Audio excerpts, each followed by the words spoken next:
présente A2itv Media Group, disponible en téléchargement sur App Store et Play Store. Une fois ouverte, vous pouvez vous abonner en cliquant sur Inscription et recevoir toutes les notifications par rapport à nos activités. Ou bien, cliquez sur Passer pour accéder directement à l'interface de l'application qui regroupe 4 chaînes de télévision et une radio, dont A2itv, A2itv Religion, A2itv Neja, A2itv Music et la radio. A2itv Media, chez vous et pour vous.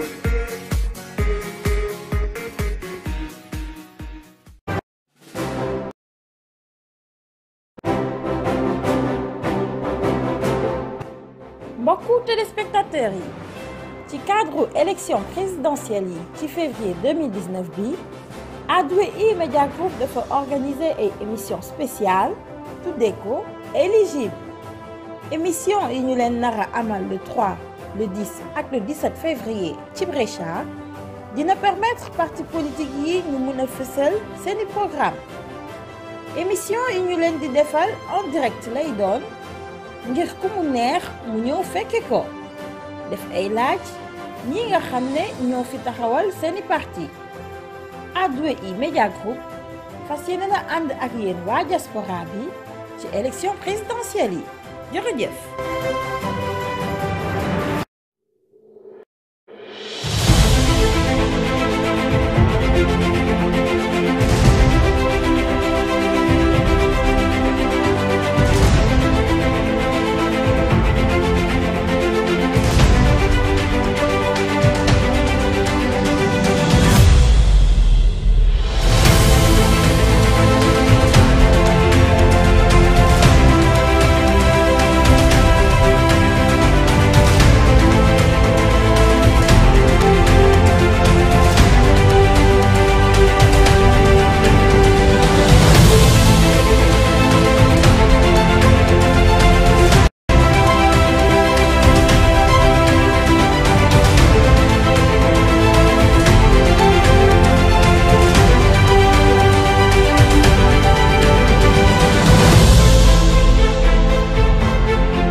Are you ready?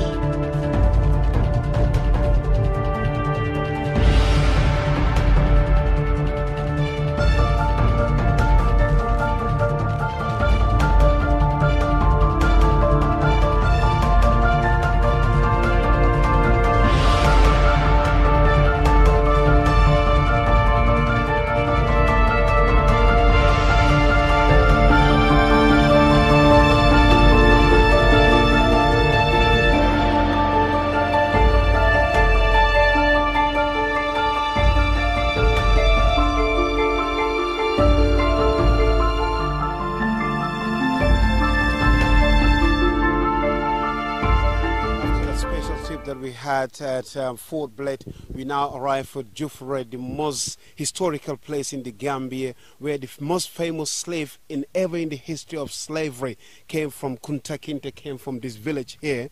This is where the captors captured Kunta Kinte, and they transported him to the island that we'll be going to visit shortly, which is James Island, formerly named, and then after it was named after himself, Kunta Kinte. So you stay tuned with us, and they will be showcasing all this beautiful place here. This is the the most historical place, like I say, in the history of slavery when it comes to this beautiful country, the Gambia, Smiling Coast, Gambia, Chiko, Chikanamrek. Stay tuned with Interface Gambia. I'm your presenter, Lamin Jame, with my special show called The Jollof Show, here in the Gambia to promote tourism in the highest degree with Destination Mind the Gap, with our sponsors GT Board, Senegambia Beach Hotel, Gambia Hotel Association, Gambia Chamber of Commerce and Industry, Jamil Trawale, Yankuba Dabo, Yaye Money Services, Northern Garden Security, TJ Health International. You stay tuned. We will be crossing to that beautiful island shortly to show you the place that Kunta was kept before he was transported to America. Stay tuned with you.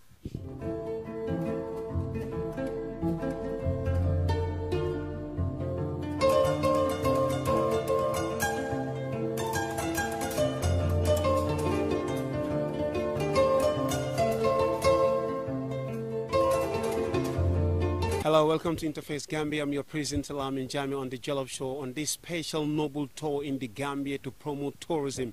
We've just come from Jufura, where the most famous slave of the history of slavery was captured, Kunta Kinte. Now we're just traveling on this boat here to James Island, where now it's called Kunta Kinte Island, to see where he was kept by the captors before they transported him through this ocean to his final destination, where he was kept until the history just never been told properly. But we'll try and go over there and see what we can get from there. On board this boat here, we got a few guys with us here. We also have a lady who is a Red Cross personnel for the tourists. When in case they're here, there's a lady that will take care of them in case of any emergencies. There's a Red Cross personnel. We'll have the opportunity to talk to her later. But we're on the boat now, just traveling across this beautiful River Gambia towards James Island, which is now Kunta Kinte Island. I'm your presenter, Lamin Jame, with this special show in the Gambia called Destination Gambia with a Different Mind the Gap. Please stay tuned until we arrive to that beautiful island.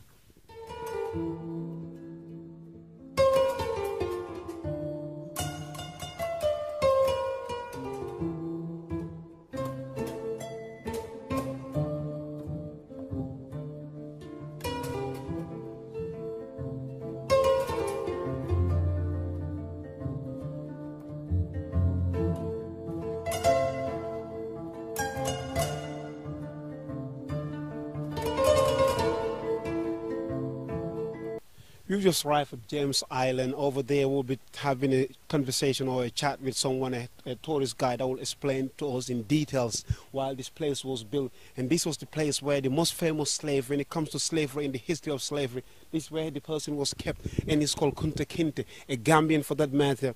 Hello ladies and gentlemen, how are we doing? Did you enjoy your trip over there? Good. Right, if you just follow me, Mr. Cameraman, we'll just cross over there and we'll just go and have a chat with one of the tour guides. We're going to explain to us in details of this place and how long Kunta was kept here before he was transported into the Atlantic Ocean over to America, where he lived the rest of his life. There's a lot to be explained about this place. And now if you look around here, according to the people that we spoke to already in Jufra, that pretty much everything is going now. So it's something that we need to keep. This is a heritage and a history of the Gambia that we need to keep, because it's a very important place. It's a very important place for our history of our country, and we need places like this, because the kids that are going to grow up, they want to hear, they will know, they will hear the word Kunta Kinte, but they will never ever have the opportunity to see a place like this if we don't keep it. So just stay tuned with us. We'll just try and get into this place and see more.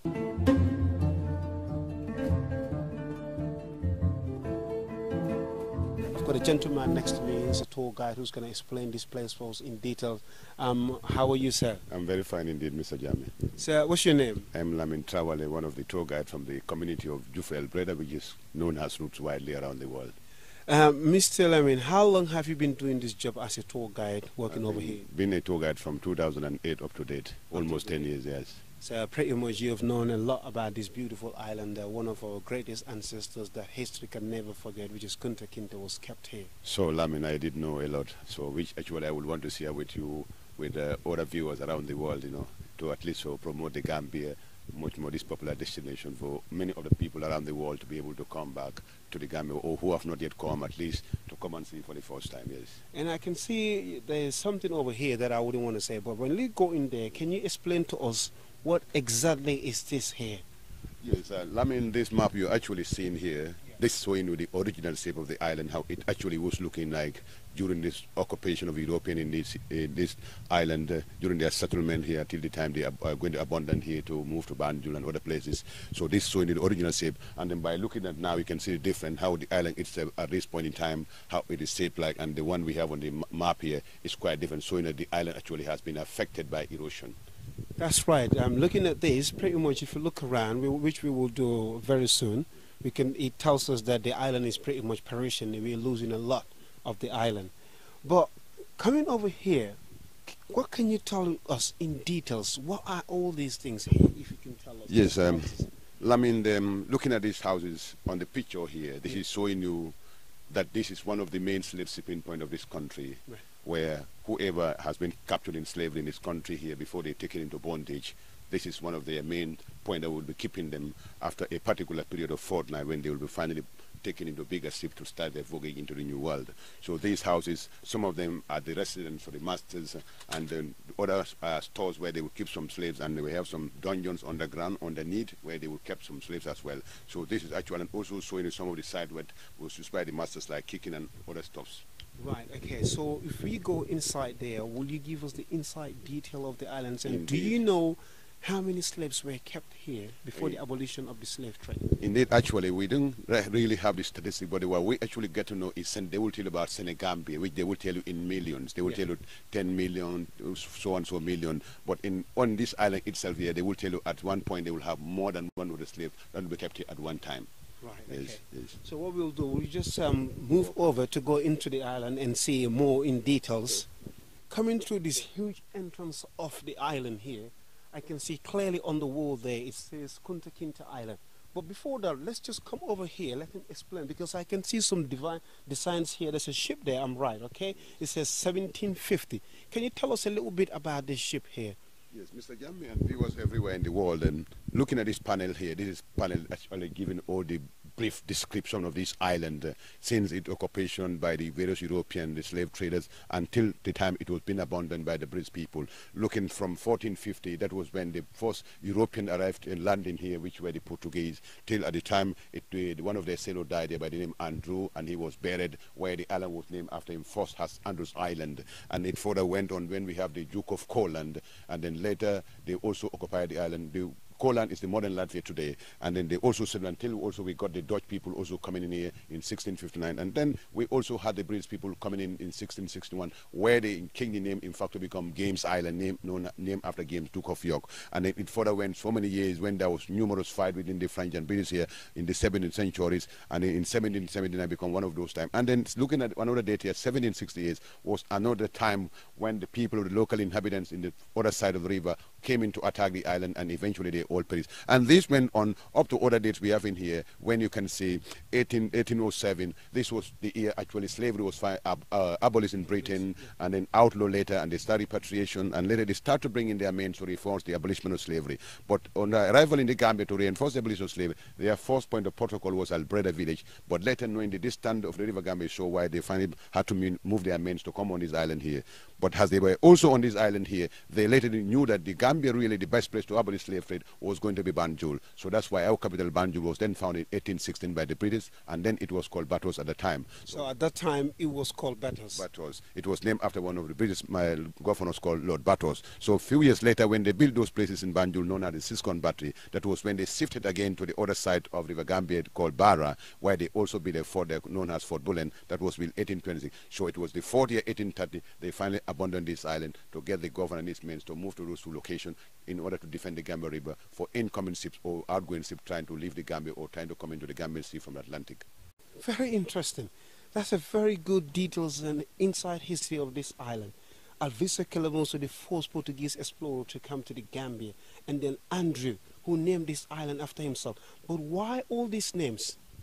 Yes, one of all these names have actually we got in here, we've been talking about all these countries. It's all because, like Portuguese, one of the reasons why they become the first occupy this island, because they were the first explorers who came into Africa.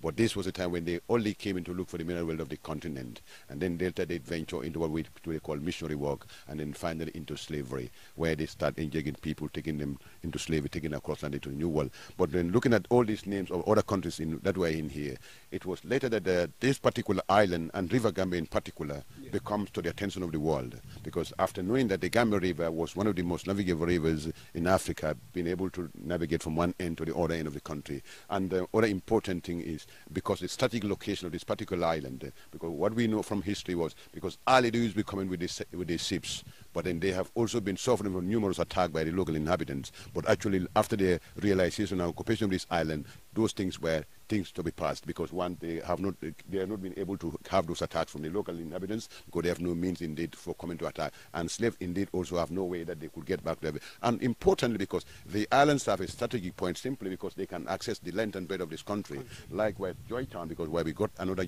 island there, where it was made also a substation where they get people from that part of the country, and then after a couple of days they bring them here, because this is the main shipping point from the Gambia. So North Bank is an opportunity for them, the South Bank is another advantage, and then likewise to the interior of the country. That's why we have got all these successes from one country to the other, shifting from one country, and all these infights among the various powers of the world.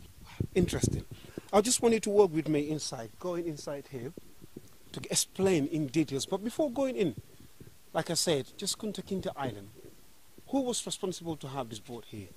Yes, this boat actually was initiated by the Gambia government in collaboration with the line department under the Ministry of Tourism, like the National Center of Arts and Culture, the National Museum, and then Gambia Tourism Board as well, because after it has come to the attention of the people that all these names of the island has been Europeans. Yes. And then I think it's time now for us to take our own ownership of our own history. And Kunta Kinte been one of those victims who are actually been taken into slavery and come through this island and then finally to the New World. And he there become one of those people that is known around from all the thousands or million people that have been taken into saga. So in time to keep his memory and legacy, that's why in 2011, on the 6th of February, the government of the Gambia decided to inaugurate and to officially name the island after Kunta Kinte Island. So the former government that names this place Kunta Kinte Island. Okay, that's very good. That's very interesting.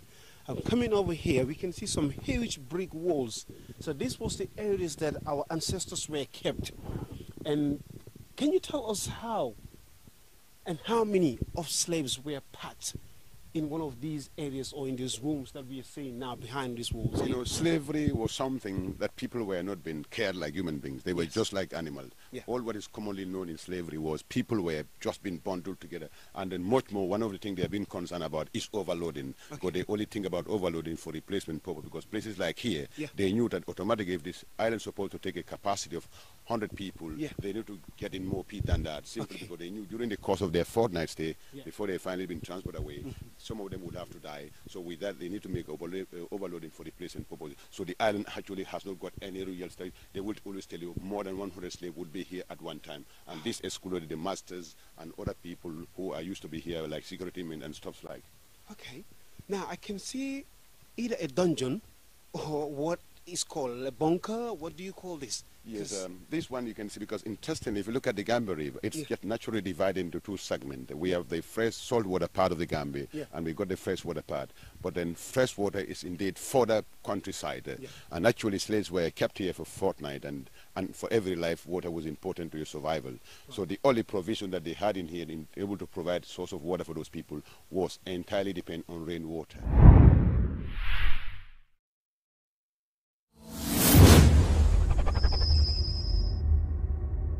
mbokki Sénégal mbokki Europe lii de neexatina waaye yónnee lu tolloog 1000 livres fii ci Sénégal te doo si fay dara say waa kër wala say xarit mën nañu récupérer xaalis bi si bépp point Wari installer sa application TapTap Send ci sa Play Store wala sa LP Store wóor na gaaw na te yomb na jëfandikoo gaawal gaaw installer te utiliser sa application TapTap Send sa yónnee bu njëkk gagné lu tolloog 5 livres ak code bii di Jolof TapTap Send application bi ñëpp taamu. Only 6 hours from Europe and bathed in year-round sun. The Gambia is the destination for a fabulous holiday. A love of nature is in the soul of the country. The many forests and parks teem with wildlife. Over 560 species of birds live in and migrate to our land. It's one of the best places in the world to see them. A date for your diary. Gambian Fashion and Exhibition Weekend. Designers are welcome to register interest. It's all about raising awareness of the fantastic work being done in our community. Award night, fashion night and exhibition of top class only. This event is sponsored by Gam Designers UK. Yo, this one for a blessed Gambia. The more we work together, the more we celebrate. The more we come together, the more we celebrate. Come on, let's get together. There's a place I love to be. The Gambia, the Gambia. Fun and sun right by the beach. The Gambia, the Gambia. All this love, come share with me. The Gambia, the Gambia. Land of peace and prosperity. The Gambia, the Gambia. Is the only feeling that can make you strong.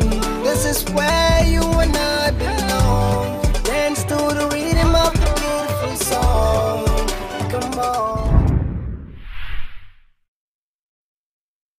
They depend on rainwater. But we all know that the Gambia, we only have rain for a few months of the year, and the rest of the year there is no rain. So that's why later they deem it necessary that they need to find another location in the mainland, today known as San Domingo, as one of their transit points, because that's where they will get slaves. Few from there, they get them to the island. And that's why the cemetery also was for some of their masters who died in here, where they will bury it as well. And importantly, that's why they have a local well that used to be serving as a source of water facility onto the island here, where they could collect in water to bring and fill the cisterns during the days of the dry season in the slavery period.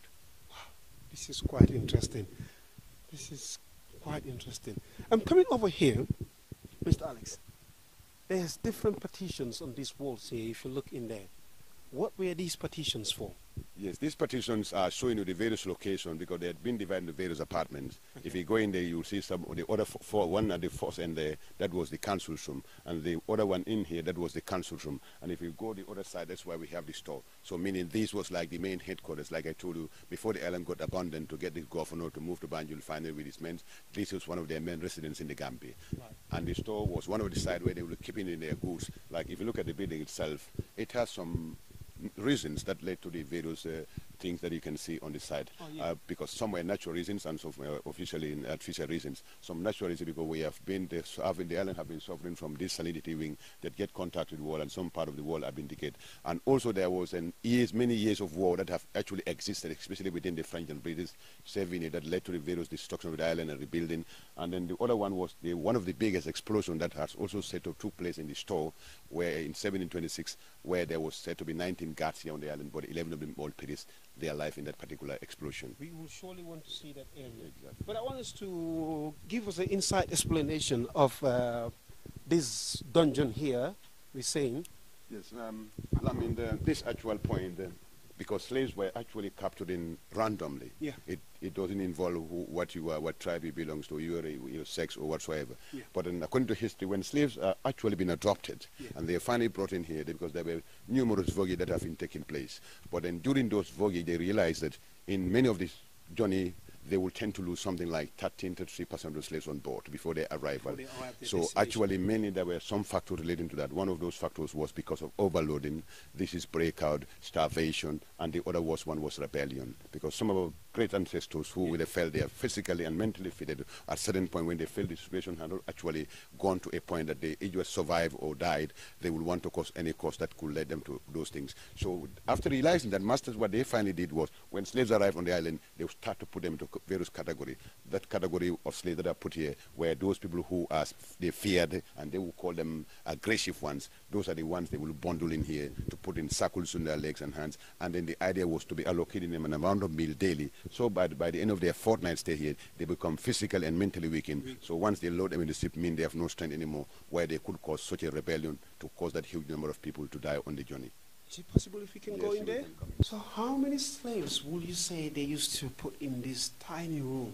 There were 4 of these kind of dungeons on the island here. These were located at the various corners. And then interestingly above it, you have what we call the postums. The postums are pointed at place in cannon for external defending of the island against any external attack or pirate attack. And these particular places were meant for accommodating 10 people. But slavery, like I told you earlier, it has not got any real statistics. Because once they get slaves here, either the island is overloaded, there was no way that they would have to let them to go home. But the only thing that can deprive you from going on the journey is only death, when they will have to just pick you to dump you into the sea. That's why Marcus Garvey said, if you look at the bottom of the sea, it's all full of black man bone. And if you look at the far dolphin, they're all full of black man flesh, because uncountable numbers, either dead or alive, have been dumped into various parts of the world without whatsoever. So this was meant for 10 people, but indeed at a certain point it goes beyond that, either to 15 or more so that were kept here. And this is the point after they put circles on their legs and that, just to weaken them mentally and physically, where their daily meal will be coming to them to this meal. This is where they put their daily meals. Exactly. And then, of course, according to the masters, they wouldn't ever come closer contact with these slaves, because labeling them as aggressive, so they will only come in close contact with them at the end of the fortnight, which is 2 weeks, so that this time they become physically and mentally weakened. It's a matter of getting them, drawing them from here, taking them to the slave yard, to prepare them and brandy them, finally get them loaded into the slave ships. Wow, interesting. I just want to come out, Mr. Alex, because I know there's a lot here that someone needs to learn and know about. So, sort of some other place, Mr. Alex, please. Yes, this is one of the postums where they place in cannons. Okay. This points for defending, because knowing that the island was very strategic. Yes. And indeed, it's surely there is bound to be other attacks from various countries, powers or pirates. Right. Because piracy also have been a very common thing here. So they usually place in cannon. You can see the evidence from the other side there. Yes. And if you look at the other end there, and likewise in the other side there, we also got in cannons above this sails on the ground. Right. So these were meant for defending island against any external aggression or attacks. Okay. So this is originally, this is also the slave yard. And then I think, Lamin, if you look at what, like I told you, why the island was labeled being very strategic. I think we can see the testimony from here. Because we are coming from the north bank from this way, which is the north bank of the River Gambia. And then now we can see that this side we are more close to the southern bank of the country. And this is where it takes you right further to end of the countryside, where towards Georgetown, where they get slaves in that part of the country and bring them here. So this also serves as the main slave yard. And the original harbor used to be just behind there, where it was the main point. Ships comes in at the end of the fortnight, and slaves are finally brought out and prepared, and this is why they also use the brandy. The branding was like a metal, like you are lamin. Yeah. You can design something on a metal. This is usually born in a fire, and they start branding slave. Why? Because according to the masters, it was very difficult tough with them for them to distinguish the black people, because they were all looking at the same. So what happens is they cannot know who belongs to who. So all what they finally can do was to branding them before they finally go on board. With metal. Metals, exactly. We'll see some of the samples when they go to the museum as well. And the slave yard also, at the same time, we had some thatch houses. Yeah. But these thatch houses were meant purposely, because during the slave trade, especially at the beginning, the women who have also been adopted in slavery were being regarded as very valuable ones, simply because they're more costly. Why? Because at the end of the day, they expect that they will have to produce younger ones. So this is why they become more costly. So this also, they become very important that at a certain time when the Gambia, they feel things are not, the climate is not very poor, they have to get those women slaves to come into those huts where they spend the rest of the day, and in the evening, they will take them back, because they need to provide them more comfort for them to be able to go safely to the plantation to be sold for that expectation that the master will are looking forward for. Wow, interesting. Over here, there's a huge canoe that's just sitting right on top here, facing the mouth of the River Gambia. What can you tell us about this canoe here? Mr. Jambe, this canoe actually was one of the last establishment that was brought in here by the British people. The British people brought this canoe here? Yeah, because after the outlaw of slavery in Britain in 1808, and then they started what we call repatriation. That is, start bringing these young ones of the Africans who have been taken as slaves, and they eventually got other generations. They started repatriating them to countries like the Province of Freedom, which is today known as Freetown, and then countries like Liberia and other places. But then later the British were kind of not satisfied, and they started deploy their mains in the various coasts of Africa where these slaves are coming from. But actually, according to history, when they first arrived, their first point of protocol was Albreda, where we got one of those cannons on the side that we call the Freedom Flag Post. But because knowing the wideness of River Gambia was not quite sufficient, so finally have to move their men to come into the island here so that they can cover both sides of the island, River Gambia. So during their settlement, this was the cannon they brought in last before they were leaving this island for Banjul. So it became the last cannon that was purposely brought here to reinforce the abolition of slave trade. So one will say that when it comes to the history of slave trade and during the days of slave trade, Gambia as a country, especially this island here, was a strategic location for the British people. Is that right? Yeah, this is one of the most, if not even for the British people, but for other countries. That's why all these power struggles have been happening within these countries, especially within the French and British. And this is why, if you look at, because British also, not even only this island, their main focus was also on this River Gambia, thinking that the Gambia River was going to bring more minerals. That was another additional thing why their main focus was on this island here. Right. Coming over here, I can see a map there that I want you to explain a little bit on this map here. Just looking at it, it looks a bit, I can see some huts in there. So this is the actual structure of the island. Yes. And you are very right. If you look at this cannon, just at the other angle, they can see where we came through. We can see an assembly of cannons there. This is showing you that's where we're coming from. So looking at the island, it's a where are we standing? This means that we are standing right over here. And this end, that's the part we have. So this is the other side I was telling you that has been taken already into water because of the erosion. So this side, that's the other end here. And this particular part, that's the side I was showing about some of those thatch houses where they've been assembling. So this is the main site which the government resident, and you can see the tower, that was the main resident of the governor. Which is just over there. And then the other side you can see the store where we got that flower in there. So this is the side where we got actually the whole picture of the island, how it was being shaped like during those days of slavery. So actually we're standing at the right location of the canal. The canal is right there, and this is where we're standing right now. Exactly. This is the point exactly where we are standing. Yes. Facing, which is called, I would say, west north of the Gambia River or the island. Wow, interesting. This is quite interesting. So how did you people that live in Albreda get to know about this island? Yes, I mean, because we find many of our ancestors, because Alex, even before he's coming, the family of the Kinde clan family, you know, part of their history were been written orally, and then part was written in Islamic script. So actually the history has been shifting from one generation to the other. Wow. So we also come in until at the time we eventually had what we call the written history also in the Gambia as well. So we have taken part of the history from our parents, and then other part of it was being learned in schools as well. And then indeed, not only to that point, we also had to go intensive to develop ourselves, because it become part of our job, our daily works. That means any visitors coming here, sometime if you want to go a little bit above them, you must equip yourself by making a lot of research actually about this particular history. Absolutely, because the reason I said that, you've mentioned Alex Haley, and Alex Haley has wrote a book called Roots, about the roots of the Gambia and Kunta Kinte. Has the Albreda people or the village itself benefited anything from that side of the wall, either from Alex Haley or from the heritage of this place? Yes, because what we can understand from that history, Alex Haley, automatically he has done some generosity, but it's just that the way it actually has to come into the village has not come in the way it is expected. Because according to what we learned from our parents was, Alex Haley, after the book and the movie were out, all the millions that he generated, he started to pull back. One of those testimony was because this community was among the first communities in the Gambia that have pipe-borne waters, and this was put by Alex Haley. And then in our time when we were young, we find wires, cables in the village, so the village also had to be electrified, but those things were didn't go further. And also, in fact, he has also started a mosque that should be done for the people of these two communities in Jufure, but that mosque also has never been successful. It was later in 1995, the Nation of Islam, led by Rus Farakal, has to come and accomplish that mission. And then also we have also there, because knowing that the people were also farmers, he has tried to provide them some tractors and other stuff but these were eventually turned into what we call the other farming materials like cows.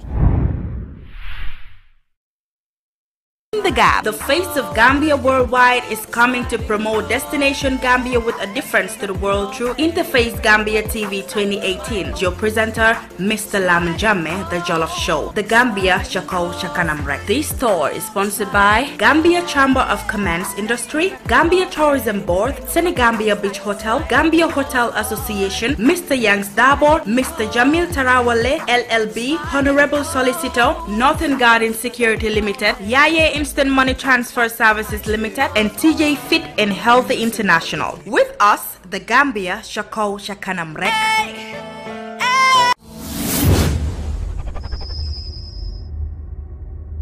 mbokki Sénégal mbokki Europe li de neexatina waaye yónnee lu tolloog 1000 livres fii ci Sénégal te doo si fay dara say waa kër wala say xarit mën nañu récupérer xaalis bi si bépp point Wari installer sa application TapTap Send ci sa Play Store wala sa LP Store wóor na gaaw na te yomb na jëfandikoo gaawal gaaw installer te utiliser sa application TapTap Send sa yónnee bu njëkk gagné lu tolloog 5 livres ak code bii di Jolof TapTap Send application bi ñëpp tam.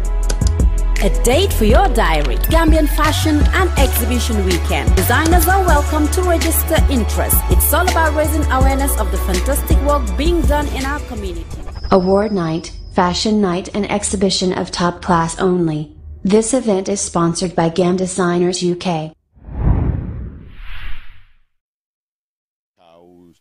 Cedars and the weeders and stuff like that were given to the people in those days. So and then also because this was all because the people were not being educated in those days. So everything has to come through maybe the wrong hands, and it doesn't get to the people actually down at the village here in the right way it should be. So what is the administration level now when it comes to funding coming to this specific and this most historical place in the Gambia? How is everything been taken care of? Yeah, I think now it is more a responsible destination. Definitely, I think the stakeholders have done a lot in trying to promote this particular plan to make it a responsible. And then also we have the help of the Travel Foundation in 2008. They also the benefits that the people of Abreda are benefiting from this particular island. Yes, I think there is a lot we're benefiting as well because some of these authorities, stakeholders and the departments under the tourism like GTB and CSE have also been struggling a lot until we have the intervention of what we call the Travel Foundation in the UK also came into also put in another product that is to train people who are indigenous citizens of the community in order to make the community also benefit because they live with the heritage. They also need to benefit, and that's why people like guides were also coming from about 16 of us who have been trained and lancing to be conducting this particular tour here, and also looking at the boats that are all plowing with tourists from the village down to the island here to and fro, all the citizens of the two communities, and then the restaurant also is from the community, and the life where the people selling the crabs and stuff like. So of course the people of the community have been engaged at least to benefit, as they the people who are the custodians, who are the people who live with this heritage side. And I think in fact that's Gambia become a role model in that particular part when you go to other part of the world. So how do you see this year's season, tourist season? Is there any more benefits that the community in particular is benefiting from it, and how do you see the season going so far? Yes, I think the season as of now it is going and it's good. It's like it's very promising indeed, and indeed the community also has actually been benefiting directly because what happened? Every tourist coming to the community here is obliged to pay something like $50 towards the contribution of development towards the development of the two community that was pioneered by Travel Foundation in 2008. So I mean every tourist coming here will be paying $50. That is also had to be plowed back to the development of the two communities. So they're paying $50 here, which is just to cross over to come. No, the crossing over to come here, that's private. That one is $800 by boat. Every boat to come to bring a number of tourists. It has a figure like 1 to 5 people is $800. So from 5 onward, it also got a different. But then that's a private business. But then for the government, every tourist also plowing to see this island, including the museum, has to pay $200. That's the ledger fee for the NCS, the National Center for Arts and Culture. Right. Okay. Oh, for the benefit of our viewers, I'm your presenter Lamin Jammeh in James Island. I'm known as Kunta Kinte Island. Now, we're in the Gambia to promote destination hashtag the Gambia with different Mind the Gap. I'm so proud to be here. I've never been here. I was born in Banjul myself, grown up in Banjul, live in the UK for the past couple of years. Never been here. I'm quite touched, and I'm looking at this historical place here, knowing the fact that the most well-known slave in the history of slavery, Kunta Kinte, was kept in one of these bunkers in down here, is so touching for me as a Gambian. I could say that I'm really proud to have a brother here who knows the inside story of this place. If there is anything that you want to pass on to the message to the world that's watching Interface Gambia TV, let's start with the government first, especially the Ministry of Tourism. Yeah, I think one thing I would like to put across to the authorities and any viewer around the world in general, I think one important thing is this is one of the major historical sites of this country. Absolutely. And then many of these stories coming here may not only come to enjoy our soil and whatsoever. Many have come through because of this particular history they're trying to follow up. So I think if that historical monument of such belongs to the Gambia and the whole world in general, I think it's having a problem which is erosions. So I think we in this generation have benefited to witness the island, to see the structure and everything. So I think it is obliged on us also to do something in trying to defend the island for it to be not to be much affected in the future, for other future generations coming also to benefit like we benefited this year. So actually I am blind to appeal to the government that something needs to be done automatically to at least to artificially defend the island against erosion. I will totally agree with you on that one, because looking around you can see that the island has lost quite a lot, especially when we looked at the first picture that you saw was there, the original picture of the island. So I think you're absolutely right, and I'll totally agree with you that the government needs to do something, because when it comes to places like this, these are places that the government needs to take responsibility and keep this heritage, because come the next 30 years or 40 years, this place might just perish just like that. And not only that, but I've seen crossing over coming here, you have a lady on board the boat, which is a Red Cross personnel.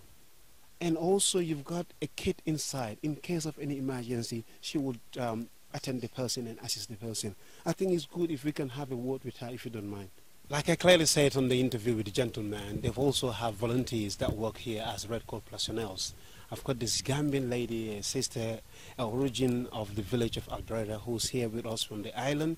The reason she's here, I'm just going to ask her, and then she will give us the inside details. Sister, ito do inimbar. Ito farmarate, but Alberta I'm a Red Cross member. Okay, so ntola dogo minti jang because dole kanaja, ikatara ikoto tare. Ani mom bambang dolbe je kanana fo ayla noto je wun jang so on kana ngi teke because loptano jang farani jandale so sometimes fana kulungo kono fana sometimes ka problemo do so jere because nin kanana sometimes fo nyoka warale isaje tubabo dole wun o ye kudo ye kela waleja wale tilo fana kandi ye tara wale balo e kandi wale flat o obe ka kenole ye mako ye jam before. Now, what he's explaining, knowing the fact that sometimes it could be quite a hard journey for some of the elders that want to cross over to come to this beautiful island, which is Kunta Kinte Island. So she's a volunteer of the Red Cross, because knowing the fact that the hospital is quite far, so she also joined on the crossing when she's on that boat. In case of emergency, she could attend the person that's been either wounded or feeling very uncomfortable or unwell. So this is the reason why she's always on board the boat to come over onto the island to also help. No, voluntarily. Interesting. She is doing it all out of her own heart. She's not been paid to do this. She just come and do it voluntarily. I think that's one of the reasons why we really need help from the government and all the stakeholders to put things down together and come and help the people of Alberta and help them to keep this place, because this is a very important heritage place for the Gambian people and of course to the world at large, because knowing the fact that Kunta Kinte was kept here until he was transported to his final destination. So it would be great for us to keep this heritage. Bintu mbafale ya baraka bake. Okay, alfane ya baraka bake. Allah na yung kontan len se wotala lanak. Allah baraka. Thank you so much. Thank you very much. She's also happy that we came here to cover this place. Being a born, bred, buttered of Alberta, origin of this place, she's so happy to be here on Interface Gambia TV with our special tour in the Gambia called Destination Gambia, Mind the Gap. I'm your presenter on my special show called The Jollof Show. I'll thank all the sponsors and the stakeholders, starting with Gambia Chamber of Commerce and Industry, Senegambia Beach Hotel, GT Board, Yaye Money Transfer, Yankuba Dabo, Northern Garden Security, and TJ Health International. We thank everybody that has joined us on this noble journey to come and promote our own country, Destination Gambia, with a different Mind the Gap. Thank you very much and stay tuned.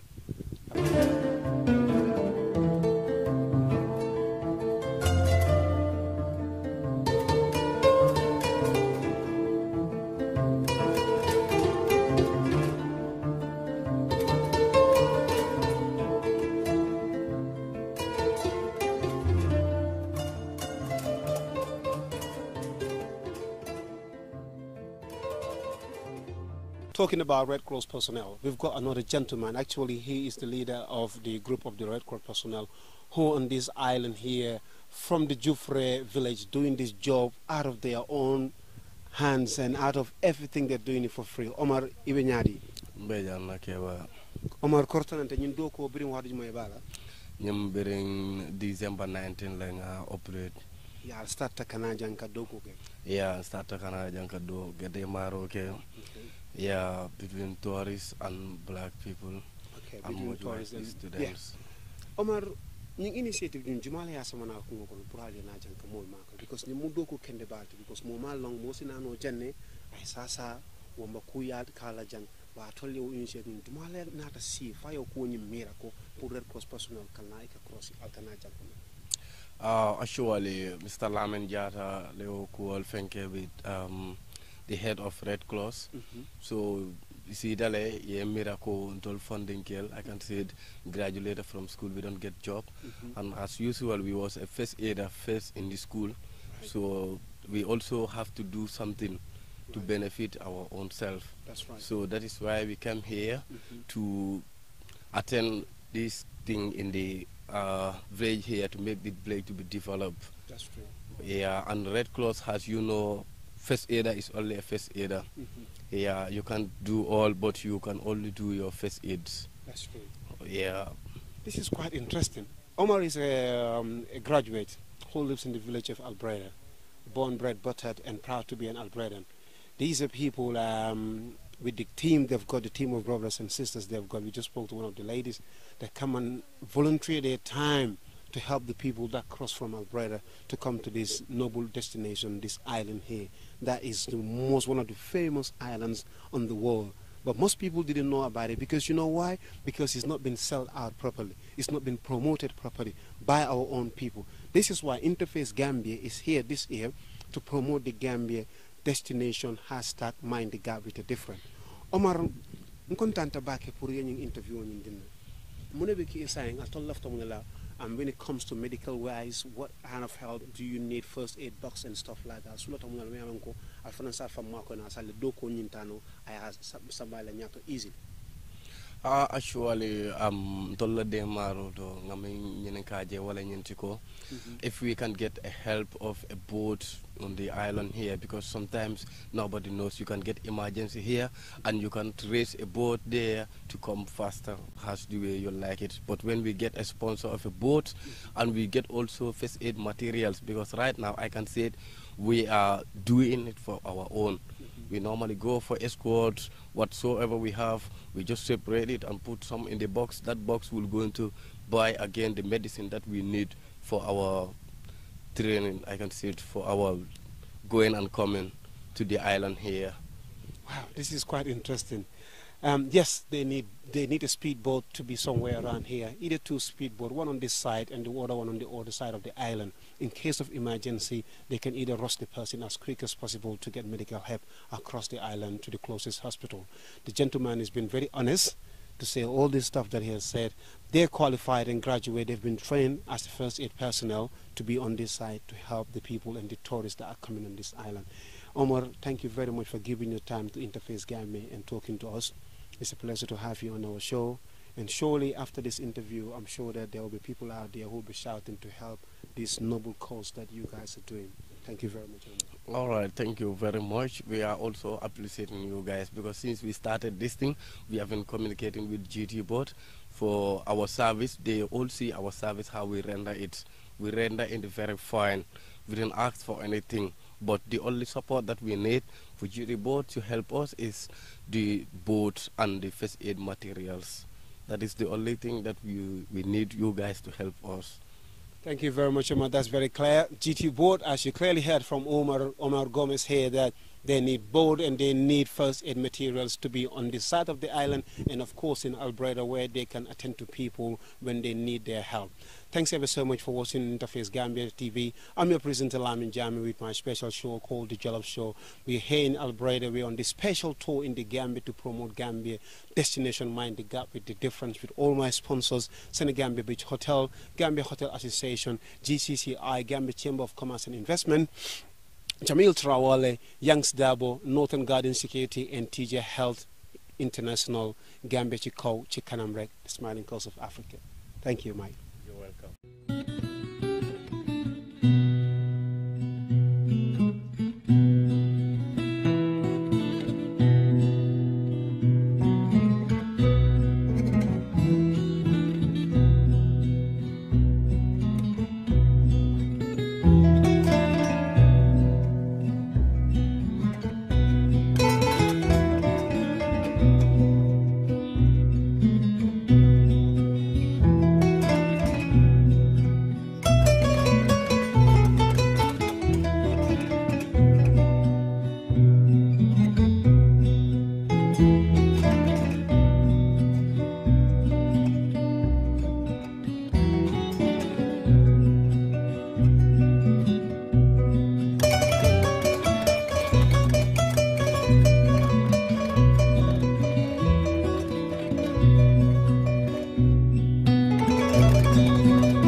This one for blessed Gambia. The more we work together, the more we celebrate.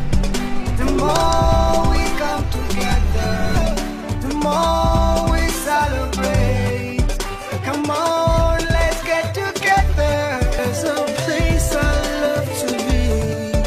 The Gambia, the Gambia. Bokki Sénégal bokki Europe li de neexatina waaye yónnee lu tolloog 1000 livres fii ci Sénégal te doo si fay dara say waa kër wala say xarit mën nañu récupérer xaalis bi si bépp point wari installer sa application TapTap Send ci sa Play Store wala sa LP Store wóor na gaaw na te yomb na jëfandikoo gaawal gaaw installer te utiliser sa application TapTap Send sa yónnee bu njëkk gagné lu tolloog 5 livres ak code bii di Jolof tap seen application bi ñëpp taamu. A date for your diary. Gambian Fashion and Exhibition Weekend. Designers are welcome to register interest. It's all about raising awareness of the fantastic work being done in our community. Award night, fashion night and exhibition of top class only. This event is sponsored by GAM Designers UK. boo déggee mbalax Sénégal bi nga dégg mbalax biir Gambie ngeen jël mbalax bi am fu ngeen ko yóbbu yéen ñaar ñii abu na ngeen di dundee aari Gambie. waaw aar bi nañ ko dundee ndax olof Njaay daf ne suma passa bu ñu waxee mën nañu teppa teppa moo gën yu réet te balaa dara baax foog mu am ay jaar-jaar foog nga galère ci foog nga puus waaye looloy waral nag nga àgg ci fépp foo mun a àgg ñu sant yàlla bu baax a baax biñ dooree ak léegi di ay xale waaye dañ ne ku amul wéeru waaye yomb bu max dañ jóg Gambien si muy Sénégal àdduna ñu jàppale ñu waa support ñu ak wan ñu ne li ngeen di def safoo neen ko faale neen ko looloo tax tey ñu ne Abo ak Fafa ndax suñ jógoon tey di def li ñoo def kenn faalewuñu kenn yëguñu xooli neen leneen waaye diñ ko dundee mooy kontaan bu baax a baax a baax a baax di ñaan yàlla xeeb dolli ndax juddoo ci réew mi màggee ci réew mi dama naan lu jën di ragal géej ndax amul lu dul Gambia amul lu dul Sénégal te nag soo yuuxoo say mbokkaay njëkk a teew kon Gambia leen am muy Gambia di Sénégal kon suñu jàppalee bàyyi ñu xel loolu du doon lu dul mbégte li nga def nii dafa rëy ci ñun ndax mënoon ngaa dugg a Gambia ba génn te doo ñu lijjanti loolu xalaatuma ko doo janoo ak ñun may la xalaatuma ko moo tax nag ñu kontaan bu baax a baax den delloo buum ca boy boy ba ndax den ñëw Angleterre ñëw ca studio interface ba janoo ak Aji Maka Ñas Kumba mooy suma mag bu baax ma ngi koy nuyu bu baax a baax janoo ak moom def interview bu nice ñëpp kontaan ci waaw su ma waxee Angleterre dama naan Njoog Malick Dieng maa ngi ko nuyu bu baax Dieng Sala bii ge ngoone yuga Faale Yaasin mi nga xam ne boolewul dara ak wax di ko ñaanal yàlla nag yàlla yokk jàmmam ba mu ñu indee Angleterre dara manqué wut kon waa Angleterre ñu ngi leen di béggee bu baax a baax waa Angleterre ñu ngi leen di béggal loolu te waa Angleterre yónni Lamine Jammeh bi ñëw toog jàkkaarloog jën sama doomu ndey sama xarit borom make-up bu rafet bi Fafa dugg na Sénégal jaxase fa ñëpp naan Abo Fafa waaye xale gu jigéen gi Fafa nuy dundee musique bi waaw Lamine Jammeh sant yàlla rek ndax musique bi ñu nekk nii dama naan school la ndax liñ cee jànku wanteel di ko gis dafa bari surtout nag ngay jigéen di artiste waaye soo xamee li nga bëgg a xam fi nga bëgg a àgg ak fi nga bëgg a jëm dara du la jaaxal kon ñu ngi ko dundee si dundeen boo xam ne macha allah yàlla jàppale nañu xam nañ fi ñoo teg seen suñ tànk xam nañ ñu ñoo jëflanteel xam nañ ñu ñoo liggéeyal kon difficult na nag mais yombut waaye ñu ngi sant yàlla daal anyway alhamdulilah difficult na waaye yombut dara du yomb ci dëkk bii surtout lu mel ne aar man dama defee ne aar dañ ko bañ a jox gëddam ci dëkk bii nii mais looloo tax ñun bu ñu amee opportunité bii nii muy interface Gambia ak Jollof Show bi ñëw ba Gambia ma defe ne soo taxoon suñu gisee mbalax bi am fu mu àgga tey ba nit ñi di si wax ñeneen ak ñeneen grâce te ñaar ñii toog nii sekk ma ci digg bi borom make-up gu rafet gi ak borom sanse gu muy tigi nii waaye nag ba tey nag Abu ba tey yéen naa ngeen gisee mbalaxi Sénégambia bi te mbalaxi Gambia si boppam nu muy demee nii jamono bi noonu lañ ko dundee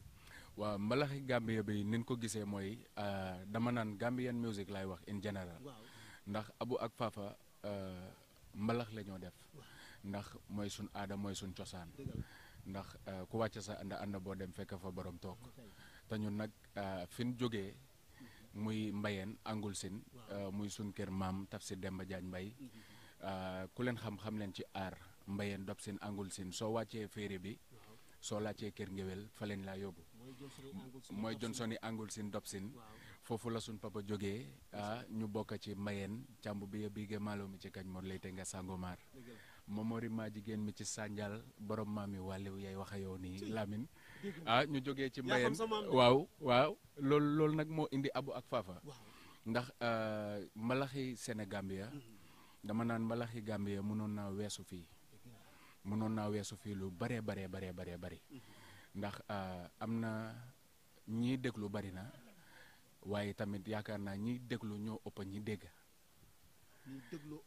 waaw ñiy déglu ñoo ëpp ñi dégg waaw ñi nga xam ne ñoo ñi dégg ñoo mun a ràññee ñoo mun a differentiate ñoo mun a xam ku ci ne fi nga munee ak kan mooy kan waaye nag li la faa wax léegi xam nañ suñ boppa xam fi ñoo teg suñ tànka xam ñi ñoo jëflanteel ba loolu waral na lu ñoo def rek dañ cee waxtaane suñuy kilifa di ko teg ci yoon ndax dama naan bi ñu jógee sax door Abu ak Fafa dañ ne dama daan wax faa ne ko ñun nit ñi fi ñu teg sax àggun fa macha allah fi ñu teg sax àggun fa ndax den door def benn single li indi award bi nii muy waa Ajara July 4 bi ñu kool ñu ne ñu den leen bëgg a invite ngeen ñëw Atlanta ci July 4 bi biñ ko waxee ma ne faa waaye faa nag lii fooguloo ay waxi caaxaan la rek waaw ndax man yaakaaruma ne sun music àgg na fa waaye sant yàlla bu baax a baax a baax ban ñu contacté mu óor ñu ne ñii yàgg nañ ñoo bàyyi xel yàgg nañ ñoo laajte ne Gambia ñi fee jéem ak xale yi nga xam ne ñu ngi def lu nice ñu nominate ñu dem muy 2011 ban demee tam waa Atlanta July 4 bi di leen nuyu bu baax di nuyu Mour Jaaju ñoom Moussa Dieng ñu teeruñu macha allah muy woon lu nice loolu daf ñu gën a yokk a fit ñu gën a xam ne lii amatuñ nag ségem li ñoo def den ko doon na ci ndey ci bàyyi waaye nag amatuñ ci droit nag def defu lépp lu ñoo def rek neen ko teg ci yoon ba fexe rek fan ñoo séntu du ma ne dinañ mutal lépp waaye fan ñoo séntu rek ñu ko faa teg loolu nag waral na ñuy teg suñ tànk bu baax a baax ak di xool di make sure liggéey bi lépp di jaar yoon macha allah. di teg seen tànk fu baax a baax di make sure ne liggéey gi mu ngi jaar yoon ma gis ne tamit ngeen am benn relationship bu métti ak seen fans yi di dund seen fans yi ndax am naa ci koo xam ne nii xam naa jamono yi moom dina seetaan émission bi mi te programme bi bu jeexee mooy ko tudda Fatou Cissé dëkk Banjul mu gëm leen lu métti status sam bés boo xoolee wig du jeex dugalu leen moom du def leen def status sam relationship boobu ndax ngeen koo dundee ak fans yi ndax gis naa ngeen woy fans yi tamit ndax ngeen dundee relationship boobu ak seen fans yi Fafa. bi ñoo woy fans yi foog naa boobu mooy sun ñeneenteeli track den teel a woy fans yi ndax dañ ñu teel a wan ne dañ ñu gëm tànk fans yi si boppam dañ ñu jox fit moo tax ñun dañ teel a woy suñuy fans ndax am na si ñoo xam ne macha allah tey suñ fi toogoon wala ñu dajee ñoom dinañ jooy ba nga waaru kon ñooñu ñoo tax duñ nelaw guddi saa su ne fuñ toll ñu ngi xool luñ def lu leen di bégal ndax ñooñu fuñ déggee Abu ak Fafa suñu amee stress sax dañoo xappi kon macha allah suñuy fans suñ fi toogee di wax seen mbir sax du jeex ndax li ñoo gis ci ay fans ñu ñoo jooyal di ñu ñaanal dafa bari macha allah ñu ko sante yàlla nag ndax nit jóg na di def dara kenn faalewu la.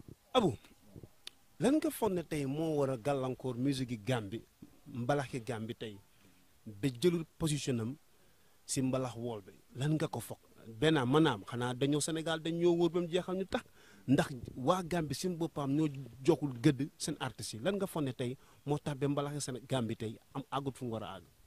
waaw Lamine laaj nga ma laaj bu am solo ndax dañ ne comme li ma wax sànq dañ ne ku wàcce sa ànd boo dem fekk fa borom toog te nit ku ne li nga am mu bari mu néew loolu nga am moom nga moom waaye nag yow ñu joxut gëdda sun aar dalu la ndax soo ko defoon tey lii du am làmbaay ñaaw kon ñun sun aar mënoon naa weesu fii Gambian music bi muy mbalax bi muy ñiy def hip hop ñiy def reggae ñiy def ku ci ne music yëg-yëg la li nga yëg loolu ngaa def waaye ku ci ne always li ngaa def rek da nga ci war a jiital sa culture dafa am solo looloo tax fi mu ne dama naan ñëpp sax li ñoo def mbalax la because ku cee def di nga ci dugal marimba di nga ci dugal sabar di nga ci dugal tama loolu yëpp suñ culture la di nga ci dugal kora loolu yëpp mooy suñ aada mooy li nga xam ne moo ñu mun a jaay ci biti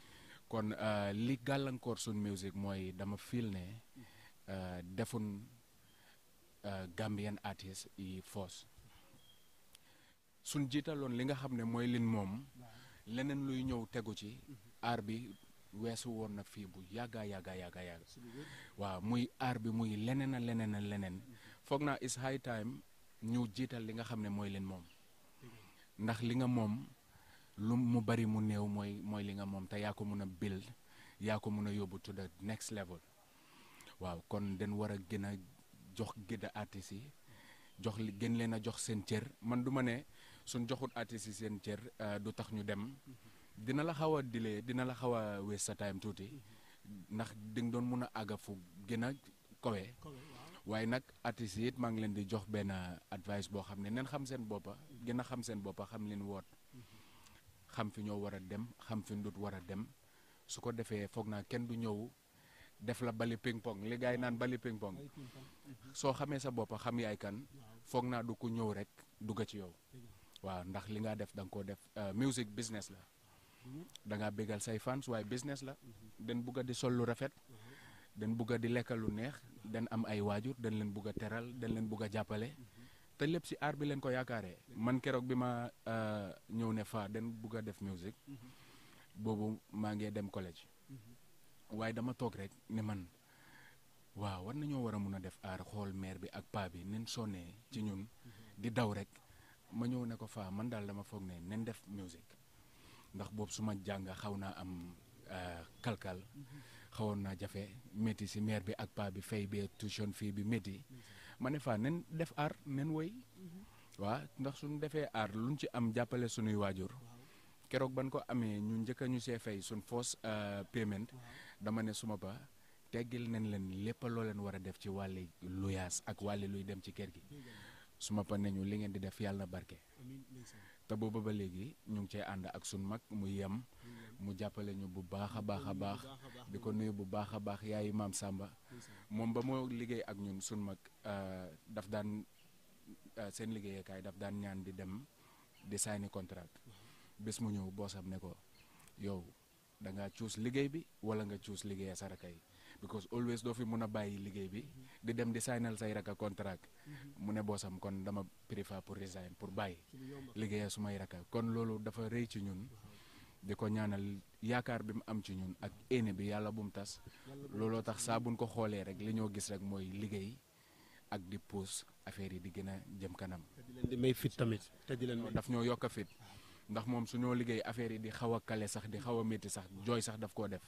dama ko naan yem dalal rek te jël teg ko easy ñun pression bi moo am sax ñun su nekkee ci stage sax ñun duñ ko am ndax dafa bugg a lépp baax lépp nice waaw deret dafa foor kon loolu yëpp bugg a rek fi gis xam fi ñu nit ñi séntu muy Gambia te ñun Gambia rek a ñu ñor làmmiñ den gis ne Gambia aar bi war naa mun a àgg fu ne ndax liñ fi am ci culture liñ fi am ci talent dafa bari dafa bari ba am na ci ndaanaan yu bari yoo xam ne tey soo leen fi doon génne tey ci Gambia te ba tey àggun fan war a àgga dafa bari kon den war a xoolaat gën a jàppale gën a gestu artistes yi ndax talent baa ngi fi. gën a gestu artistes yi ndax talent baa ngi fii soo gisee ñu ma laaj leen question boobu Abu dama gis na ni suñ Gambian promoters yi dinañ jël ay xéewal yu bari alal gu bari jël ko def ko si foreigner bi waaye bu dara desut ba ñun suñ Gambian artistes yi muy Abo Fafa bi te mu doon keneen ak keneen dinañ leen jéem a niw loo doole loolu mu doon li nga xam ne lu ma naxari la man en tant que présentateur loolu te nag ñu ne dañ foo ñu ñëw ñu toog fii waxtaan ak askan gi xamal leen tamit ne boo leen dimbalee ñii li nga xam ne suñu waa réew lañ réew mi rek lañ jàppale ndax bu leen yàlla ubbilee ay buntu wur sax ba ngeen di dem di jënd ay yeneen ak yeneen di def ay TV mais te di fi ubbi ay business di ubbi ay leneen ay Gambien ngeen di employé du dëgg boobaa liggéey gi delluwaat si biir kër gi léegi Fafa yow ndax nga dundee mbitee ndax ngeen di dundee ak promoteurs yi si business bii nii nga xam ne yéen a ngi ko def mooy aar bi. Lam Jammeh li nga wax dafa am solo ndax man ci man xëy na danga am loo xam ne mu ngi ci sa réew muy lu am solo nga ko sàggane di ko bàyyi di dem waaye fi nga understand dafa fekk liit na ndax xam naa ne ñun liñ gëm rek mooy liggéey ñun xaaruñ kenn barki de moo Njaay def neen fi 10 years anniversary biñ ne dañoo def gala diina suñ 10 years anniversary dafa jaaxal ñëpp waaye biñ ko defee dafa neex macha allah teebul si yëpp jar nit ñi ñëw seetaan loolu yëpp war naa wan ñi nga xam ne ñoo nekk ci réew mi ne li nga dem di ko yóbbu ci biti soo ko emalee ci Abo ak Fafa wala keneen ak keneen dina gën a jëriñ yow sa liggéey te dina develop artiste bi sa réew te si dëkk bi la ko invest kon nen bàyyiwaat suñu xel buñ ne nangoo nekk dof am nañ fi loo xam ne war nañ cee war a mën a liggéey ñu ni neen mu em si suñu biir waaye nag xëy na afta la ñoo understand waaye doy na waar war nañoo toogaat xoolaat seen boppa xool li nga xam ne moom leen am talent yaa ngi ci réew mi macha allah talent yaa ngi fi waaye ñoom liñ dee préfère mooy bàyyi fi li nga xam ne moom leen am dem uti leneen ci biti te gis nga ñenoo uti noonu ci biti seen waa dikkaa leen ekkati ba tax ñoom ñu leen di jëli soo ekkatee li nga am keneen dina ñëw jël si li nga am di ko yóbbu feneen a feneen waaye soo bàyyee li nga am di jëli loolu kañ la sa bos di développe waaye ñun xaaruñ kenn abu ak faafa ñun suñu yoon rek leen gom te liggéey rek leen gom te it macha allah ñu ngi koo teg ci yoon te yàlla baax na yàkkamti wuñ dara nag. jarul yàkkamti yàlla baax na macha allah ñu ngi koo teg ci yoon yéen a dégg kàddu yu rafet googu noonu sama jigéen wax ko ak magam gii nga xam ne nii fu mu gestoo dina ko gis si gannaawam mi te ci kanamam mu jiitu ko di ko may fit di ko may sañ-sañ gu métti na ndax li ñuy def nii seen droit la dañ koo donn mu doon li nga xam ne nii dañ ci am sañ-sañ gu métti ndax dañ ko moom waaw aar bi ñoom seen bopp dañ ko moom donc ñoom lu ñoo def nii jéemuñu ko jéemantuwuñ ko luñ moom la waaw di leen ñaax nag bu baax a baax yéen promoteurs yi ngeen ne yéen ay Gambian promoteurs ngeen bàyyi seen xel ci waa réew mi lool soo gisee Gambian interface jóge ba Angleterre ñëw fii di def destination Mind the Gap dañ bëgg a promote Gambia parce que man damaa wax every time ne nii Gambia has got a lot to offer aar bii ñuy waxtaanee nii sa tey nii Abu May boo ko xoolee ñu bëri ñu ñuy coow suñ doomi ndey yii nekk fii te ñu leen di coow nii ñu bëri fii lañ jaar xaw ma si histoire lu bëri waaye dégg naa ñu bëri si ñoom fii lañ jaar ku ci mel ni ñeneen ñi nga xam ne daal comme tey daal plateau bii nii plateau Fafa la ak Abu kon duñ ci waxtaanee keneen waaye ñu bari si ñoom fii lañ jaar kon buñ jàppalee yéen ñii di réew waa réew mi ñu leen war nañoo mën a dem àgg feneen. soo respecté sax yow sa réew li nga am dafa tax beneen dëkk respect la waaye soo bàyyee li nga am di dem feneen dinañ kontaan de ñoom it dinañ neexle de waaye yow duñ la fonka ndax den naan da nga bàyyi li nga am ñëw ci ñoom. li nga ci xamul na yéen lii ngeen di def nii ba Sénégal googu ñu ngi leen di jàppale di leen support ndax boo fàttale koo bés mus naa la wax benn soxna boo xam ne nii moom toujours daf leen di bëgge waaw soxna Aïssa ndeysaan ma ngi laa nuyu bu baax moom da leen di bëgge bu baax a baax mus naa la ko mu ne waa ana ñaari xale yi góor bi ak ku jigéen ki ma ne ko magaraka lañ mu ne ma tañ defoon woy googu ak mbay gee fay ma ne ko ah kay faafaa ngi nii aboo ngi nii waaw moom da leen di bëgge bu baax a baax kon ñun luñ fi yor nii du affaire yi caaxaan du dëgg su demee si wàllum artiste bi ndax am ngeen yëg-yëg pour mun a liggéey yeneen Gambian artiste Abu. waaw am nañ yëg-yëg bu baax a baax a baax ndax fa bi mu dooree moom Pa Omar la doon àndal Pa Omar Diak ndeysaan Pa Omar Diak jëf jël baan waaw Baara Demba Diak ak Maas mu Demba Diak sun mag jooju mi nga xam ne ñu ngi ko nuyu bu baax a baax always dafa baax dafa ñàkk ki ñaan bi moo ànd ak fa dama ko daan gunge dama daan gunge fa muy aw Pa Omar waaw muy ñëw ñuy dem di répété ba suñ foos singul bañ koo def ñoom ñëpp ñu jàppa ci ak foos ak jëf jël baan bi loolu yëg-yëg boobu rapport bi ñu am dama naan ñun de ci suñ boor amuñoo kenn xaar ma yàlla ñëpp leen ene jàmm ndax xam nga ñun leen gis mooy lan mooy liggéey am luñ dugal ci suñ poos suñ waajur yi la toog di ñu yaakaar ñu jàppale leen suñuy fans yi nga xam ne ñoo bégee ñu bégal leen loolu leen am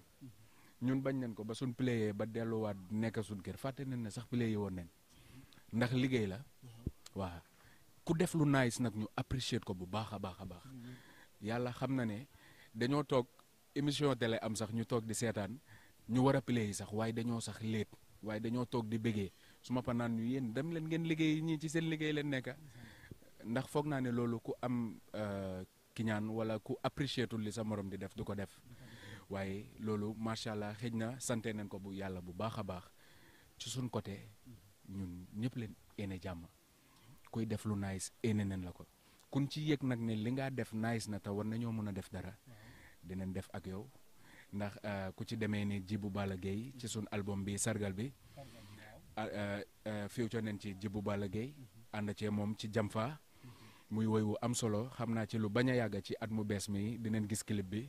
Jamfa maanaam laakum soose la mooy or si wolof. maanaam or muy woy woo xam ne dafa nekk lu nit ñi dunda ndax di nga ànd ak Lamine Jammeh ene ko jàmm lool loo am bokk ko ak moom waaye nag ku war a jaar ci Lamine pour faxatal ko wala pour yàq ko ca kooku laa jaar ndax woy wi daf ne àdduna dafa tere di paaka wi lay rendi sa waayee koy daas ki ngay àndal mu yàggal lool nga yaakaar ne mooy sa waay boñ weex na waaye deret a ko lal paaka wi lay rendi sa waayee koy daas muy woy wu am solo ñu ànd ci ak ji def ak Royal Messenger muy Ali Gueye ñu ànd ak moom ci Africa Party kon album bi dañ ko def lépp yëg-yëg la ànd nañ ci ak Mbaye Dieye Faye muy My Life bi ànd nañ ci ak artistes yu bari ci biir album bi kon loolu yëpp wane na ne musique yëg-yëg la amut frontière waaw amut frontière waaw.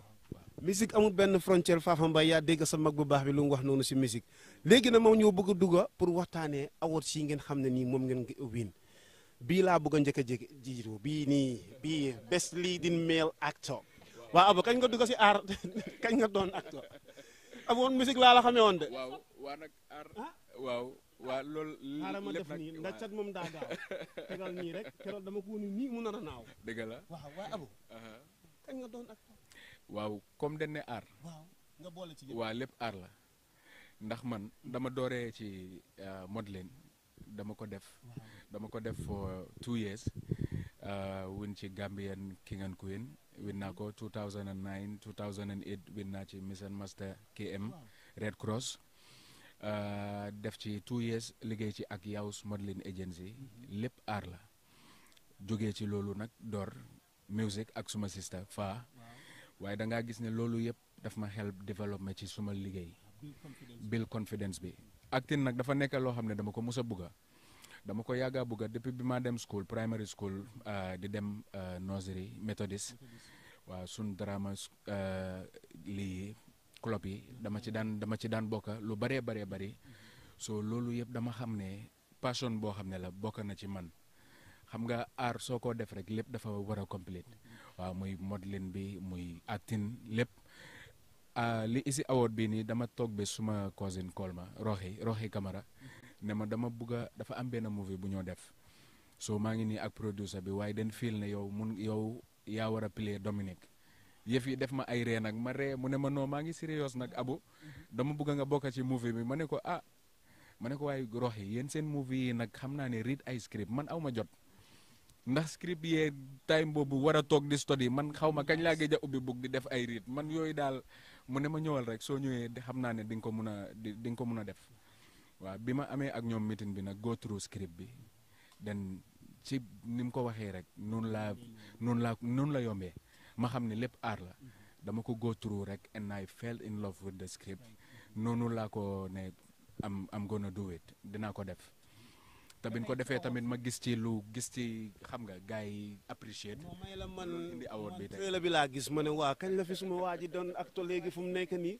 ak Fafa ba tey ñu dem ñu gisaat fii beneen award bu special la Showbiz and Fashion 2011 Fafa yow bi xanaa yaa ko gañe bi maa aboo ko gañe defe naa foog naa bi yooyu suñ first award bii nii bi waa upcoming kii ñu ko joxoon Waaka Jaañ maa ngi ko remember Waaka ñu joxoon bi moom tamit mu yàgg a jàppal suñu mbir di ko nuyu bu baax a baax moo ñu joxoon award bi yaa ba tey ñu gisaat fi beneen award muy bii nii bii moom daanaka moo stylist waaw female artist moom rek la mun a doon cum borom make-up bu rafet bi xanaa yow tey yaa make-up xanaa yam moo la make-up tey non man maay make-up suma bopp di man dama nam ko ma make-up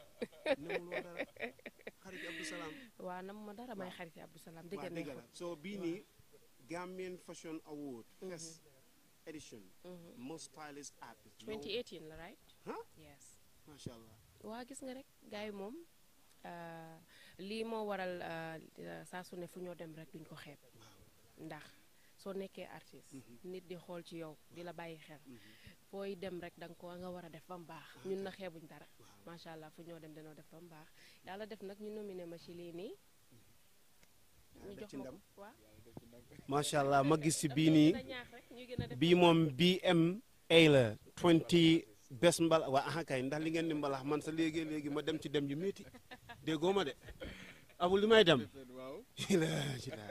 abul li may dem xamoo ko sax waaw bi bes mbalax artist la 2014 ki ñu ko jox di Bidis promotion Aida Bitwell macha allah moom tamit mu ngi béy waaram di jigéen ju am jom di def liggéey bu am solo di jàppale xale yi su ma ko gisee dama apprécier ndax mu ngi jàppale xale yi di leen yóbbu fu ne ci àdduna bi ñuy represent Gambia di jaay suñ réew kon ku mel ni Aida Bitwell moom it jar nañ koo bàyyi xel bu baax a baax a baax a baax li moo def ci Gambia dafa am solo waaw muy Aida Bitwell moo ñu jox award bi moo leen jox award bii nii best mbala artist 2014 abu sargalango yéen ñu ko ututoon dem na ngi utu ji sargal ndax man mii jàmme de fii nii laa ko jëlee sargal Fafa Mbay dafa uurut déedéet Chris Kajak buy dal gaay sargal a koo faj sargal li moo faj bari na ndax macha allah am na mbalax daaleeng si am na salsa càmboong ci salsaang si jamfaayeng ci my life man my life bi li mu may def na beeng ci sàmba lingeerang ci ëpp na ku bëgg a xam li ci biir sargal rek uti ko ku bëgg a xam li ci sargal demal nga uti ko lépp nga dégg sama jigéen ci baax ji wax ko dafa mel ni waxtu gi mu ngi ñu bëgg a dab nag ndax xam naa ne ñaar ñii dañoo am yu bari yitte yu bari yi nga xam ne ñu ngi koo def te comme ni ma ko waxee dañ ñëw ba Gambia am pour promouvoir Gambia man munu moon a ñaakaa ñëw toog fii ni doomi Gambia di doomi Gambia juddoo Gambia gis ñaari xale yi liggéey bu ñoo def muy liggéey bu am solo ci aar bi mu doon loo xam ne nii jànguñ ko dañ ci juddu ñu war leen a jàppale war nañ leen a teg ci yoon teete leen bañ àgga fi ñu war a àgga incha allahu rabi waaye nag si kàttanu yàlla bi nga xam ne ni dara teewu ko incha allah yàlla dina leen fa àttal àggal ak jàmm incha allah si daraje nabil Mustafa sallallahu alayhi wa sallam di nuyu waa interface bu baax a baax si jàppale bi ak suñu sponsor yëpp ñu ñu indi fii ci Gambia mel ni Sénégambia Beach Hotel Gambia Hotel Association GCCI Gambia Chamber of Commerce and Industry Yangs Dabo Jamil Trawole Northern Security Guard Yaaye Instant Money Services ak TJ Health International abu dafa mel ni waxtu daf ñu dab waaye foo leen jaar nga am leneen li nga si sànni pour tëjee show bi nii ndax xam naa ne da ngeen yaakamti te am na fi ngeen war a dem pour liggéey fa ndax tamit duñ fàtte nag war ngeen a am show buy ñëw on the 24th of December waaw Christmas ngeen koo defee Christmas Eve ngeen koo defee fan Baobab ñu ngi ko defee Baobab 24th of December ñu ngi oo ñëpp Abu ak Fafa ci soirée black and white kon gars yi neen génne black and white yi lépp loo xam ne touch of black la wala white saal bi leer gars yi sañse lu rafet ñëw ndax xam naa ne duma leen may dara faa du leen may dara xale yu góor yi xam naa ne moom ngeen àndal moom yéen xale yu góor yi xam naa ne moom ngeen àndal waaye man lu ma si naqari sax dara fi weexut xale yu jigéen yi bu leen neexee ngeen ànd ak moom nag garaawul waaye xale yu góor yi moom nag dañu mus a àndal nag moom waa dëgg du neex ndax man dama leen di bégal dëgg neexut ndax gis nga man dama commencé gu ma 24 black and white rek lay def mbokk yi on the 24 ku ko tardé moom sa affaire la waaye ñii duñ ko tardé te am na ki nga xam ne moom ba Amérique lay jógee ndax moom li muy black and white cum kon Abdou Salam yaa dégg wax gii nii yow def nañ la guest of honor si guddi googu noonu nga xam ne nii suñ xarit suñu doomu ndey yi ay Gambien ay artistes yi Gambien jël mbalax jël ko fonk ko def ko loo xam ne ni daanaka buñ taxee bi ñu fay toog ñeneen rek ñaan ñi grâce de le deux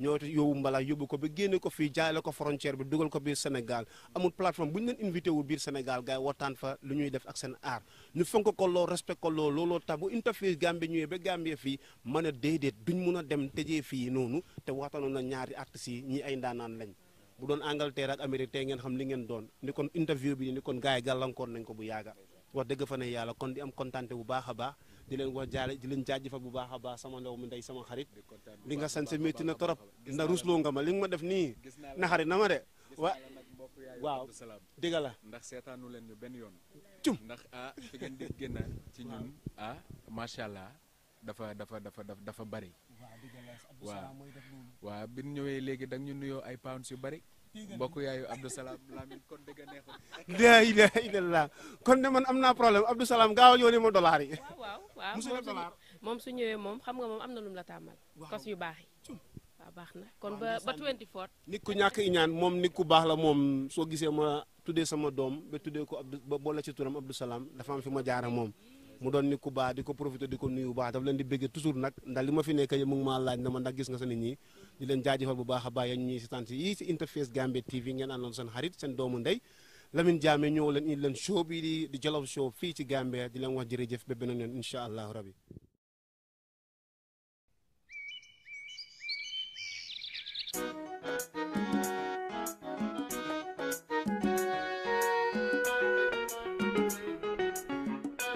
Jollof Arts.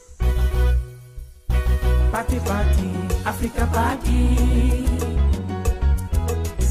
Party, party, Africa Party. Parallel your party. I children you dancing. Joke len you fecho. Abo fafa begale. Abo fafa begale.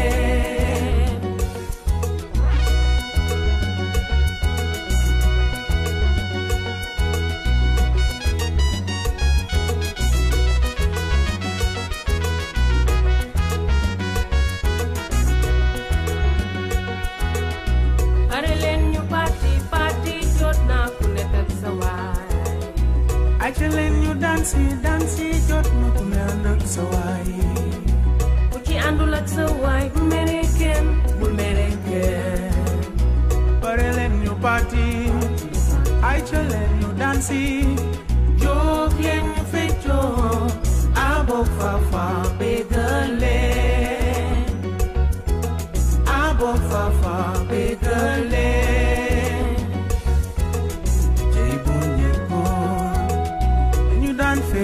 Rumba, oh boneko, you dance fit rumba, cha cha cha. Ah, twist again. Party party, Africa party. Time to celebrate Africa party.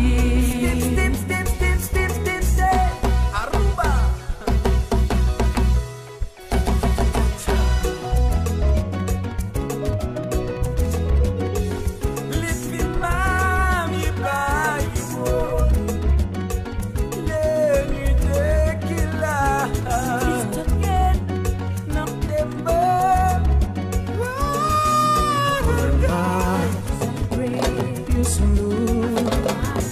Bambino, Elibakuyade, Smile, Super Ego, Manu de Bango, Salifu Keita, Baba Man, Ture Kundo, John Balago, Geloa, Estra Baoba, Laba Sose, Ganga Bongo, Halande, Sandalen Wanyo, Senyo Jambari, Nosi de l'Africa, Vi ak bitim rew, Party, party, Party, party.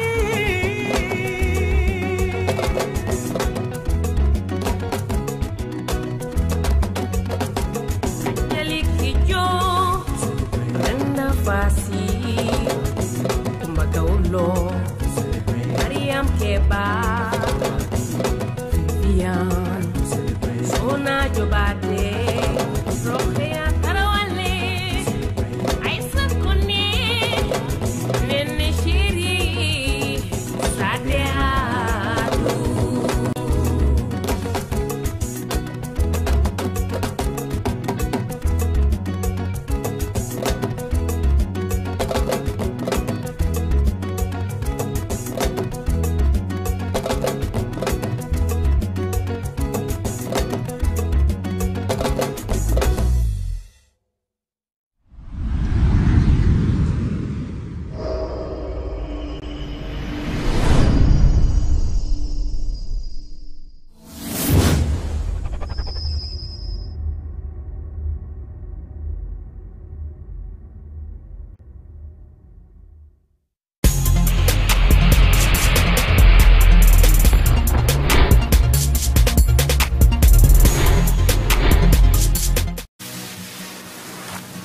Je vous présente A2itv Media Group, disponible en téléchargement sur Apple Store et Play Store.